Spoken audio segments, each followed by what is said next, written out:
کون ہے جس سے گناہ نہیں ہوتا؟ کون کون؟ میں اسے انسان ماننے کے لیے تیار نہیں. یا تو وہ کوئی فرشتہ ہے یا نبی ہے. نہ نبی آ سکتا ہے نہ ہم فرشتے ہیں. وہ انسان ہی نہیں جس سے خطا نہ ہو. لہٰذا میں اپنے رب کی قدرت پہ قربان جاؤں, رحمت پہ قربان جاؤں کہ اس نے توبہ کے لیے نہ عمر کی قید نہ عدد کی قید. ابھی تو 60 سال کا ہو گیا ہے, 70 سال کا ہو گیا, اب تیری کوئی توبہ نہیں, آخری سانس میں آ جا قبول ہے. ابھی تیری 100 دفعہ ٹوٹ چکی ہے توبہ, اب 101 دفعہ قبول نہیں, 1 کروڑ دفعہ توڑ کے آ جا قبول ہے. کریم ذات سے واسطہ ہے. لیکن کریم ذات نے کچھ ضابطے بنائے ہیں, کچھ نظام بنائے ہیں. اس نے یزید اور حسین کو الگ کیا ہے. ایک سود خور بھی کہے اللہ غفور الرحیم ہے, راتوں کو شراب میں ٹن کہے اللہ پہ معاف کرے گا, راتوں کو مصلی پہ تڑپنے والا اور شراب پینے والا اللہ کا قانون ہے, اللہ کا نظام. ظلم و ستم کے پہاڑ ڈھانے والا اور مظلوم بن کے سسک سسک کے زندگی گزارنے والا کیسے برابر ہو؟ آنکھ کا چھلکنا اور جام کا چھلکنا اللہ برابر کر دے, ایسی اندھیر نگری بھی تو کوئی نہیں ہے. ام نجعل المتقین کالفجار, کیا نیک اور بد میں برابر کر دوں گا؟ افنجعل المسلمین کالمجرمین ما لکم کیف تحکمون. اس لیے بھائی بہنوں, معاملہ بہت آسان ہے اگر توبہ ہو جائے, اور جب گناہ ہو پھر توبہ ہو جائے, جب گناہ ہو پھر توبہ ہو جائے تو معاملہ آسان ہے. مشکل کب ہے؟ جب آدمی اکڑ جائے, معاملہ خطرناک ہے. لیکن گناہ کے ساتھ توبہ ہو, آسانی معافی ہے, کیونکہ وہ ہے ہی معافی کو پسند کرنے والا. لہذا بھائی بہنوں, توبہ کی عادت بناؤ. دیکھو, ایک معاملہ اللہ اور آپ کا, اس میں بڑی گنجائش ہے. ایک معاملہ بندوں اور آپ کا, وہ بڑا اوکھا ہے. اللہ کے واسطے کسی کے عیب نہ دیکھو, کسی کی پگڑی نہ اچھالو, کسی کو بے عزت نہ کرو, کسی کی کمیاں نہ پکڑو, کسی پہ تبصرے نہ کرو. یہ بہت خوفناک کیس ہے. نماز چھوٹ گئی, یہ اتنا خوفناک کیس نہیں ہے. روزہ چھوٹ گیا, حج چھوٹ گیا, خوفناک ہیں, لیکن یہ ڈائریکٹ اللہ کے ساتھ ہے, جب چاہے معاف کر دو. لیکن میرا اور آصف کا جو معاملہ ہے, میرا اور سردار صاحب کا جو معاملہ ہے, میرا اور آپ کا جو معاملہ ہے, یہ بہت خوفناک ہے. اس میں کسا ہوا قانون ہے کہ کسی کو حقیر نہ جانو.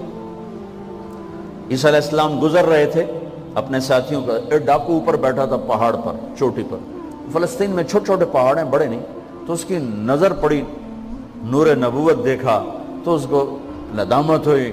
اس نے کہا یا لعنت ہے تیری زندگی, ساری زندگی ڈاکیاں گزارتی, چل توبہ کرتے سے نیک نبی دا ساتھ دے. انہوں نے کہا یا اللہ میری پچھلی معاف کر, میں آ گیا. نیچے اترا, ساتھ ہو لیا. عیسیٰ علیہ السلام کا ایک صحابی ساتھ جا رہا ہے. صحابی, ہر امت کا سب سے اعلیٰ شخص وہ ہوتا ہے جس نے نبی کا فیض پایا ہو. یہ ڈاکو, یہ صحابی. اس صحابی نے اس کو یوں دیکھا نفرت سے, اچھا یہ کتوں آ گیا. ایک تکبر پیسے کا ہوتا ہے, ایک تکبر نیکی کا ہوتا ہے. یہ پردے والی عورتیں بے پرد عورت کو یوں دیکھتی ہیں, انہیں نہیں پتا کہ انہوں نے بے پردگی سے بھی بڑی تباہی پھیلا تھی. ایک پیسے کا تکبر ہے, ایک نیکی کا تکبر ہے. ہم دیندار لوگ ہیں, ہم پردہ دار خواتین ہیں, یہ بے غیرت بے حیا ہیں. اور میں نے تو ناچنے والیوں میں بھی اللہ کی محبت کو دیکھا. اب نسیم وکی کی والدہ فوت ہوگی, میں نے اس کا جنازہ پڑھا ہے, تو سارے اداکار اکٹھے تھے. میں نے تھوڑا سا اللہ کے نبی کا ذکر کیا. میں نے جتنا ان کو روتے دیکھا, میں نے آج تک کسی کو ایسا روتے نہیں دیکھا. ہر مومن کے دل میں ایمان ہے. عرفات وہ میدان ہے جہاں میرا اللہ کہتا ہے اتنے گناہ لاؤ جتنے بارش کے قطرے, اور اتنے لاؤ جتنے ریت کے ذرے, اور اتنے لاؤ جتنے درختوں کے پتے, آ کے معافی مانگو, سب معاف کروں گا. لیکن میرے آج کا ماحول, آج کا دیندار, وہ کسی کو معاف کرنے کے لیے تیار نہیں ہے. ایک ہے میرا آپ کا معاملہ، بڑی احتیاط برتو، کسی کو حقیر نہ جانو، کسی کی کمی نہ دل میں لانا، کسی کے عیب نہ پکڑنا، کسی کی پگڑی نہ اچھالنا، ہر جگہ منہ پہ مار دی جائے گی۔ یوسف بن حسین ایک بزرگ گزرے، بڑے خطیب تھے، محدث تھے، جب انتقال ہونے لگا تو کہنے لگے یا اللہ، ایک میرے پاس 2 نمبری ہے اور ایک میرے پاس 1 نمبری ہے۔ 2 نمبری تو یہ ہے کہ تیرے اور میرے درمیان جو تعلق تھا میں اسے کبھی ٹھیک نہ کر سکا، اور ایک تیرے اور میرے اور تیرے بندوں کے درمیان تعلق تھا، اس میں نے کبھی 2 نمبری نہیں کی، میں ہمیشہ 1 نمبر پہ رہا۔ یا اللہ، میری ایک دیانت ہے، ایک خیانت ہے، میری دیانت کے بدلے میری خیانت کو معاف کر دو۔ جب ان کا انتقال ہوا تو وہ خواب میں ملے ایک دوست کو، کہ آپ کے ساتھ کیا ہوا؟ کہ اللہ نے مجھ سے کھڑا کیا، کہا یوسف مرتے ہوئے کیا کہا تھا؟ کیا کہا تھا؟ دوہراؤ، کیا کہا؟ کہ یا اللہ، میں نے یہ کہا تھا کہ میرے رب، ایک خیانت ہے جو میرے اور تیرے درمیان رہی ہمیشہ، میں اسے ٹھیک نہ کر سکا، ایک دیانت ہے جو میرے اور تیرے بندوں کے درمیان رہی، میری دیانت کے بدلے میری خیانت کو معاف کر۔ تو کہا یوسف، بس تیری یہ بات ہمیں پسند آئی، جاؤ معاف کیا۔ میرے نبی نے بڑے عجیب واقعہ سنا ہے۔ ایک تو قیامت کے دن 2 آدمیوں کو کہے گا چلو جہنم کی طرف، تو ایک دوڑ لگا دے گا اور ایک چلتے چلتے پیچھے مڑ کے دیکھے، پھر آگے جائے گا، پھر دیکھے گا، تو اللہ دونوں کو واپس بلا لے گا۔ ہاں بھائی، تو نے دوڑ کیوں لگائی؟ آگے دیکھ نہیں رہے ہو جہنم ہے؟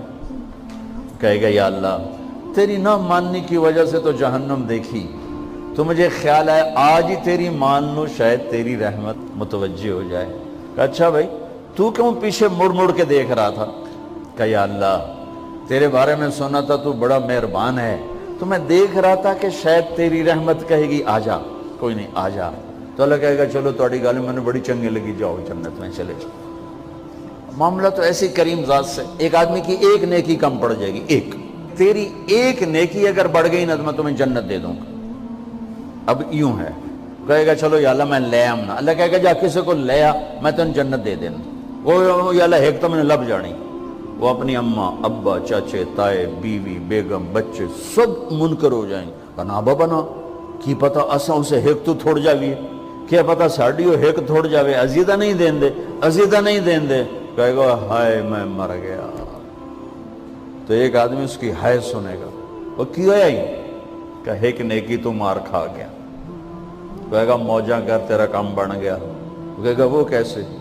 وہ کہے گا میرے کو ہے ہی ایک کو، تو لے جا، میرے کڑے کم تھی، تو لے جا، میرے کو ہوئے تامی آگے، نہ ہوئے تامی آگے، یا تو لے جا۔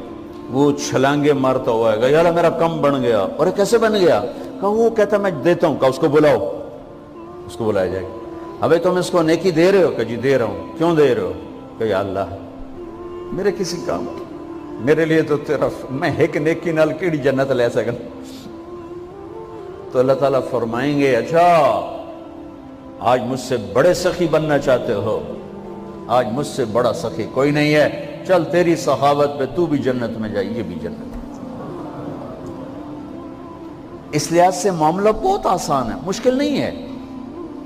اگر ہم گناہ پر توبہ کر رہے ہیں تو معاملہ آسان ہے، گناہ کر کے ڈٹ جائیں پھر معاملہ خوفناک ہے۔ یا نیکی کے تکبر میں یا گناہ پہ اڑ جانا، یہ خوفناک چیز ہے۔ لیکن اگر ہم معافی مانگ رہے ہیں تو مسئلہ ہی کوئی نہیں۔ سب سے آسان کام ہے اللہ کو راضی کر، سب سے آسان کام۔ چونکہ اللہ اگر میں آصف صاحب کو معاف نہیں کرتا، کیوں؟ کہ میرے دل پر اثر ہے۔ سردار صاحب مجھے معاف نہیں کر رہے، کیوں؟ کہ میری زیادتی کا دل پر اثر ہے، اس لیے معاف کرنے میں آدمی دیر کرتا ہے۔ اللہ کیا کہتا ہے؟ تم سارے سجدے میں گر جاؤ، میرے اوپر کوئی اثر نہیں، تم سارے پتھر کے آگے گر جاؤ، میرے اوپر کوئی اثر نہیں، اثر سے پاک ہے۔ لہذا ادھر منہ سے نکلتا ہے یا اللہ معاف کر، اور ادھر سے جواب آتا ہے جاؤ معاف کر دیا. اتنا بھی نہیں کہتا اے دوبارہ تو نہیں کرو گے, دوبارہ تو نہیں کرو, اتنا بھی نہیں کہتے. اوے پھر کرو گے, جاؤ معاف کرو, جاؤ معاف. میرا بندہ میری بندی توبہ کا برتن توڑ دیا, آ جا جوڑ دیتا ہوں. پھر توڑ دیا, آ جا جوڑ دیتا ہوں. پھر توڑ دیا, آ جا جوڑ دیتا ہوں. 1,00,000 دفعہ توڑا, 1 کروڑ دفعہ توڑا, آ جا. کیسے جوڑتا ہوں, کیسے جوڑتا ہوں کہ یہ جو جوڑ ہیں نظر آئیں گے, لیکن میں جب تیری توبہ کا برتن جوڑوں گا تو کہیں جوڑ نظر نہیں آئے گا, لگے گا توبہ ٹوٹی ہی کوئی نہیں, یہ تیرے کرامن کاتبین کو بھی نظر نہیں آئے گا.